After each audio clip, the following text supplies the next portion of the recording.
Et aujourd'hui, je vous emmène encore une fois en visite guidée. Alors pour le coup, peut-être que certains connaissent un petit peu le bas de ce bâtiment, mais en le guidant un petit peu, voilà, c'est Saint-Pierre-Saint-Paul à Troyes. Donc vous vous doutez très bien où je vais vous emmener. Non, ce n'est pas l'abbaye Saint-Loup, où il y a les collections archéologiques. On est plutôt de l'autre côté, ici. Alors si j'arrive à le... On voit un petit peu l'affiche. Il s'agit bien sûr de l'exposition sur le prince de Lavaux au musée d'art moderne à Troyes. Et je vous propose d'aller voir ça. Allez. Je me trouve donc devant le musée d'art moderne avec notamment l'affiche de l'exposition. Hein, vous avez là juste ici avec le chaudron gigantesque découvert dans la tombe du prince. Alors bien qu'il y ait déjà du matériel qui avait été présenté dans l'expo Archéo en 2018-2019, là il y a la totalité, si je ne me trompe pas, de ce qui a été découvert sur le site de Lavaux qui est présenté, restauré surtout, et que je vais pouvoir vous montrer en vrai une fois que le musée sera ouvert. Et donc par respect des visiteurs des salles du musée d'art moderne dans l'exposition Lavaux, j'ai fait le choix de filmer quelques séquences dans les salles du musée, mais sans parler, hein, bien sûr, pour éviter de déranger le parcours de visite des autres personnes. Mais bon, on a l'affiche qui est là et qui va nous accompagner tout au long de la vidéo, avec ma voix, désolé, hein, voilà. Vous préfériez peut-être avoir que des images, mais vous aurez ma voix avec. Donc cette exposition, il y a pas mal de choses qui vont au niveau du programme, des activités qui vont tourner autour.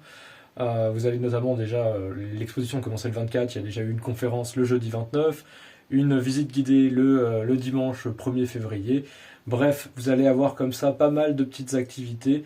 Je vous laisse aller vous renseigner sur le site des musées de la ville de Troyes pour retrouver l'agenda complet des choses qui seront en lien avec l'exposition Lavaux, sachant que l'exposition va jusqu'au 21 juin 2026, c'est-à-dire le week-end à peu près après les journées européennes de l'archéologie. Oui, c'est ça, puisque c'est le 12, 13, 14 juin, normalement. Voilà, donc cette exposition Lavaux, eh bien, pour en revenir un petit peu au sujet principal, il y a pas mal de choses. Alors déjà, on vous présente un peu la fouille en elle-même, hein, les conditions, comment ça s'est passé, tout ça, la localisation, bref. Vous avez des petites informations dans un premier espace.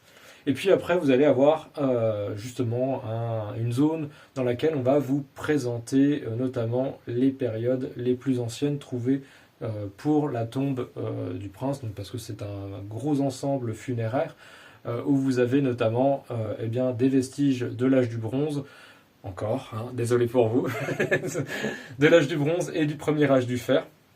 Et ce qui est déjà bien, c'est que là, effectivement, quand vous allez parcourir les salles, vous allez voir, il y a des objets qui vont être sur des fonds jaunes. Et ces fonds jaunes, en fait, ce sont des objets qui sont issus de la fouille de Lavaux 2014-2015. Donc vous allez avoir comme ça ces petits objets qui vont vous parcourir un petit peu tout au long du trajet. Mais vous allez aussi avoir des objets qui seront en lien avec soit la période, soit justement des fouilles pas trop loin où le style, etc. est très très proche. En l'occurrence, c'est souvent des objets qui viennent de pas trop loin et qui sont en rapport. Par exemple, vous allez avoir ici, vous avez le bord de ce magnifique chaudron du prince.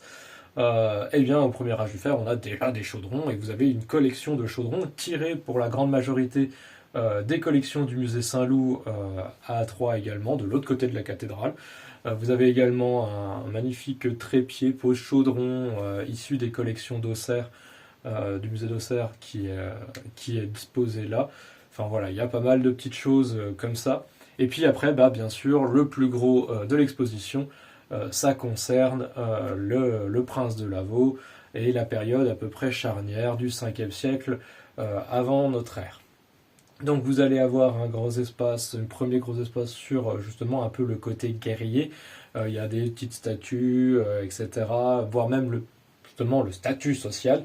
J'aurais pu dire sculpture tout à l'heure, mais là le statut social parce que vous avez notamment dans les objets emblématiques des pièces de char, puisque c'est une tombe à char comme celle de Vix. Alors il n'y a pas de comparaison là avec Vix, malgré que vous avez des objets qui viennent justement du Mont Lassois. Mais là, le char, par exemple, il y a un autre char dans l'Aube qui est celui de Bourenton, dont on a pas mal de pièces et qui est très intéressant, puisque si vous allez regarder les pièces, de char et que vous comparez avec d'autres objets issus de la tombe de Lavaux, vous trouverez 2-3 petites choses très intéressantes dans les similarités de décors. Mais je vous en dis pas plus, allez voir l'expo pour découvrir tout ça. Bon, vous avez aussi bien sûr des torques qui sont présentés avec donc celui de Lavaux et les 2 bracelets qui vont avec, des torques en or. Et puis après, vous avez des copies de torques allemands et une copie du torque de Vix notamment pour faire le lien dans tous ces torques en or qui sont finalement assez différents mais qui ont des similarités. Et donc pour ça, je vous laisse, je crois que j'ai 2-3 images, j'ai dû mettre dessus. Je me souviens plus très bien de ce que j'ai filmé puisque c'était il y a déjà une semaine. Bref, et on continue à avancer et on va avoir une très grande salle cette fois-ci dédiée à la vaisselle. Et notamment, vous avez le chaudron, les objets qui étaient vraiment à proximité. Ensuite, un îlot sur les passoires, un îlot sur les onokoe, dont un îlot principal que pour le nokoe du prince de Lavaux. Enfin bref. Et puis vous avez un espace après un peu plus loin au fond où vous aviez des petits motifs qu'on retrouve assez récurrents. Et notamment, par exemple, la bonne vieille tête du père Achelos qui est juste là, que vous allez retrouver en comparaison avec d'autres têtes d'Achelos notamment. Voilà, dans les motifs un peu récurrents.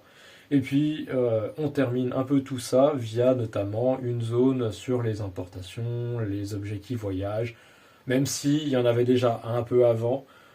Mais là, on termine justement avec l'importation Massaliote, par exemple, des amphores. Et je ne sais plus en tête. Étrusque, de toute façon, si ça vient pas de Grèce, ça vient d'Étrurie. Donc vous avez comme ça les échanges avec le monde méditerranéen qui sont expliqués un petit peu par cette dernière zone.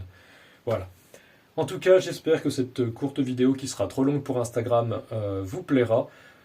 En espérant qu'elle puisse vous atteindre. Et en attendant, je vous invite donc à aller vous renseigner sur les activités, de visiter l'exposition parce qu'elle est vraiment chouette. Et puis, bien sûr, on se retrouve à bientôt pour d'autres Inexpo et ou alors sur le blog Archéomusée. À ciao, à plus!